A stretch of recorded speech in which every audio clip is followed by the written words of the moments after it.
उत्तरपाड़ा नगरपालिका द्वारा संचालित महामाया शिशु एवं मातृमंगल केंद्र के शव वाहन में हुई शर्मनाक घटना से हड़कंप मच गया है। शव लाने गए वाहन के चालक और सहायक खलासी ने ऑन ड्यूटी रहते हुए शराब का सेवन कर नशे में धुत होकर शव वाहन में ही ऐसी हरकत कर डाली, जिसकी तस्वीरें और वीडियो सोशल मीडिया पर जमकर वायरल हो रही है।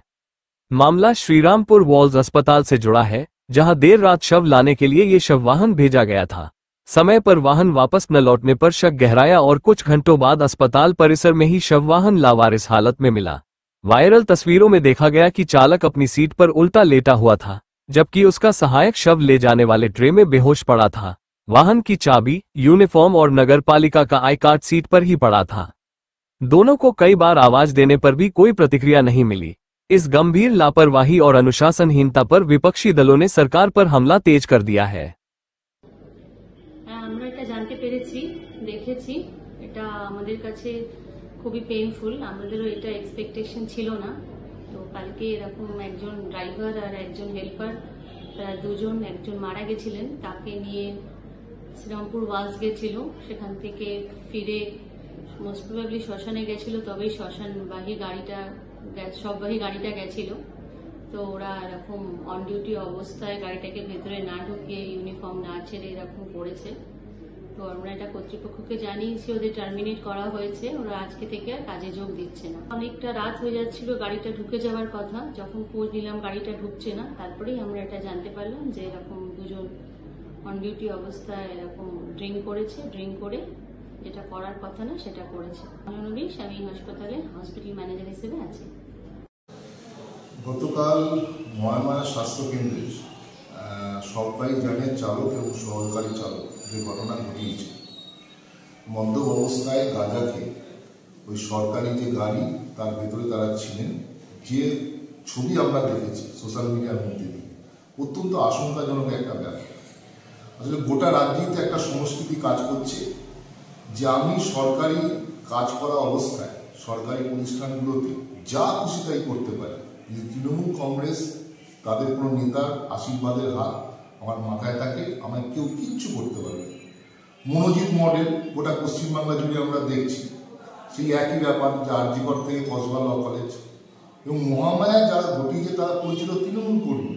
তাদের মাথায় তৃণমূল কংগ্রেস পরিচালিত পৌরসভার গুরুত্বপূর্ণ যে সমস্ত ব্যক্তিরা আছেন তাদের অনেকের মাথায় হাত রয়েছে, সেই সমস্ত যারা গতকাল এই কাণ্ড ঘটিয়েছে, সেই সাহসেই তারা এই কাজ করেছে। আমরা পরিষ্কারভাবে বলতে চাই, এই ধরনের কোনো অসামাজিক কাজ যাতে না হয় সেটাকে নিশ্চিত করতে হবে। এর আগেও ঘটেছে, কোনো ব্যবস্থা গ্রহণ করা হয়নি। তাহলে দাঁড়িয়ে আগামী দিনে অসামাজিক কাজ তার তো কোনো নির্দিষ্ট সীমারেখা থাকে না, নানান ধরনের ঘটনা আগামী দিনে ঘটবার আশঙ্কা থেকেই যায়। তাই ব্যবস্থা নেওয়ার তাদের বিরুদ্ধে সেই কাজ যেমন করতে হবে, একই সাথে যাদের প্রশ্রয় এই কাজ করছে তাদেরকেও চিহ্নিত করে উপযুক্ত পদক্ষেপ তাদের বিরুদ্ধে গ্রহণ করতে হবে। আসলে গতকালের ঘটনা আমরা দেখেছি যে তৃণমূল কংগ্রেসের এই হুমকি সংস্কৃতি বা এই ধরনের কালচার আমাদের উত্তরপাড়া বিধানসভার বিধায়ক কাঞ্চন মল্লিক যে ঘটনা ঘটিয়েছেন, কলকাতার একটা সুপরিচিত স্বাস্থ্য প্রতিষ্ঠানে যে হুমকি তারা দিয়েছেন, যে কাজ তারা করেছেন, কালকে দাঁড়িয়ে একই তো জায়গা থেকে দাঁড়িয়ে যে তৃণমূল কংগ্রেস করলে 7 খুন মাপ, কিচ্ছু হয় না, যা খুশি তাই করা যায়, যা খুশি তাই বলা যায়। একই ঘটনা, সেই সংস্কৃতি আমাদের এখানেও আমরা দেখতে পাচ্ছি। আমরা এই ঘটনার তীব্র নিন্দা করছি এবং উপযুক্ত পদক্ষেপ দ্রুত যাতে গ্রহণ করা হয় সেই দাবি রাখছি। আপনার নাম? আভাস হোসেন। আজকে একটা আমরা ভিডিও দেখেছি যেখানে মরা গাড়ির ভিতরে বসে মহামায়া হসপিটালে দুজন মদ খাচ্ছে, একজন ওই মরা গাড়ির ভিতরে ঘুমিয়ে গেছেন মদ খেয়ে খেয়ে। এটা পশ্চিমবাংলার জন্য কোনো নতুন কালচার নেই। আজকে যে হিসাবে এরা টিএমসি গভর্নমেন্ট মদের উপরে তো গভর্নমেন্ট টিকে আছে, সব কলকারখানা বন্ধ হয়ে যাচ্ছে, মদের টাকা ওরা তো গভর্নমেন্টকে হেল্প করছে, মদের ট্যাক্সেই সরকার চলছে। আর আপনারা হসপিটালকে কিভাবে বেইজ্জত করা যায় এটা এই টিএমসি নেতারা, গতকাল আপনি দেখেছেন মানে আমাদের উত্তরপাড়ার এমএলএ একটা হসপিটালে একটা বড় ডক্টরকে কি হিসাবে উল্টো পাল্টা কথা বলেছেন, ওদেরকে বেইজ্জত করেছেন। তো এইটা তো চলেই আসছে। আপনি রাজবাড়ি হসপিটালে চলে যান, কোনো পেশেন্টকে অ্যাডমিট নেওয়া হয় না, আবার সেই পেশেন্টকে মহামায়া নিয়ে যাবেন, সেখানে আইসিইউতে অ্যাডমিট করে বড় বড় কয়েক লাখ টাকার বিল করা হয়। হতে পারে সেই কমিশনের টাকা সবাই পাচ্ছে, ভাগ পাচ্ছে, মদ খাচ্ছে, এনজয় করছে, এটা তো চলছে সব জায়গায়।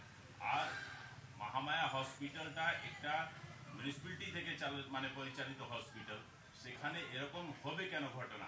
আমি শুনেছি যে মিউনিসিপ্যালিটি তার বিরুদ্ধে অ্যাকশন নিয়েছে, কিন্তু আজকে তো ওদের মন বেড়েছে, আজকে মিডিয়াতে এসে গেছে ওদের বিরুদ্ধে অ্যাকশন নিয়েছে। কিন্তু এই যে গভর্নমেন্ট হসপিটাল থেকে আমরা কয়েকদিন আগে একটা পেশেন্টকে রাজবাড়ি মানে বলছিল যে মানে আপনাকে মেজে অ্যাডমিট করছিল, সেম পেশেন্টকে যখন মহামায়াতে অ্যাডমিট করা হলো, ডিসচার্জের সময় 1 লাখ টাকা বিল হলো, আইসিইউতে অ্যাডমিট করা হলো। তো যদি এইরকম থাকে, আজকে যে অ্যাম্বুলেন্স ড্রাইভার বা মোরা গাড়ির ড্রাইভার তারা মদ খেয়ে অবস্থায় যদি গাড়িতে পড়ে থাকে, যে পেশেন্টকেও নিয়ে যাবে, সেই পেশেন্টের মানে তো ভাগ্য ভগবানের উপর নির্ভর করবে যে কখন কোথায় ঢুকে দিবে। আপনারা দেখেছেন গতকাল হাওড়ার একটা এমএলএ, উনি পুরী থেকে ফিরছিলেন, জানি না সুস্থ অবস্থায় ছিলেন না অসুস্থ অবস্থায়, ওনার ড্রাইভার একটা মেরে দিল, একটা লোক মারা গেল। তাহলে সেম ঘটনা ঘটবে যদি অ্যাম্বুলেন্স ড্রাইভাররা বা মোরা গাড়ির ড্রাইভাররা এরকম মদ্যপ অবস্থাতে থাকে। এটা খুবই চিন্তার বিষয়। এর বিরুদ্ধে শুধু ওই ড্রাইভারদেরকে সাসপেন্ড করে দিলাম, ওদের চাকরি নিয়ে নিলাম, তাতে হবে না, কিন্তু তার জন্য এদেরকে তো নিশ্চয়ই রাখা হয়েছে। আজকে নতুন তো খবর নেই, নিশ্চয়ই এর আগেও খেয়েছে ওরা, এর তো নিশ্চয়ই কেউ আছে, ওদের ইনচার্জ আছে, তাকেও তো শোকাজ করা উচিত, তার কাছ থেকে জানা উচিত যে এরকম ঘটনা ঘটছে কেন।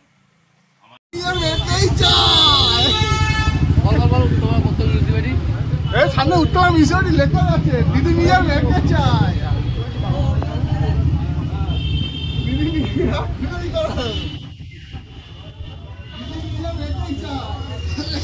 বাংলা নিজের মেয়েকে চায়।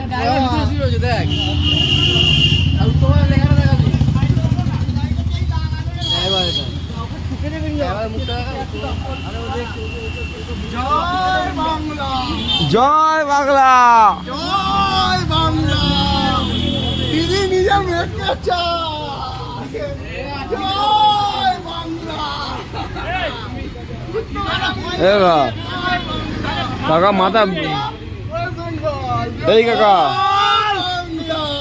এই কাকা, এই কাকা, আরে কাকা কি, এই আমাদের কাকা, এই চাবি আর পিছনে হেল্পার। চলো লেগে লেগে মাথা মাথা আছে।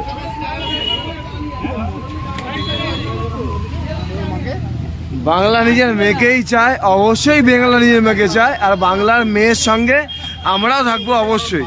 বাংলা নিজের মেয়েকেই চাই। আমার ফটো আছে না না কাকা কিছু বলবে দাঁড়া, বাংলা নিজের মেয়েকেই চায়।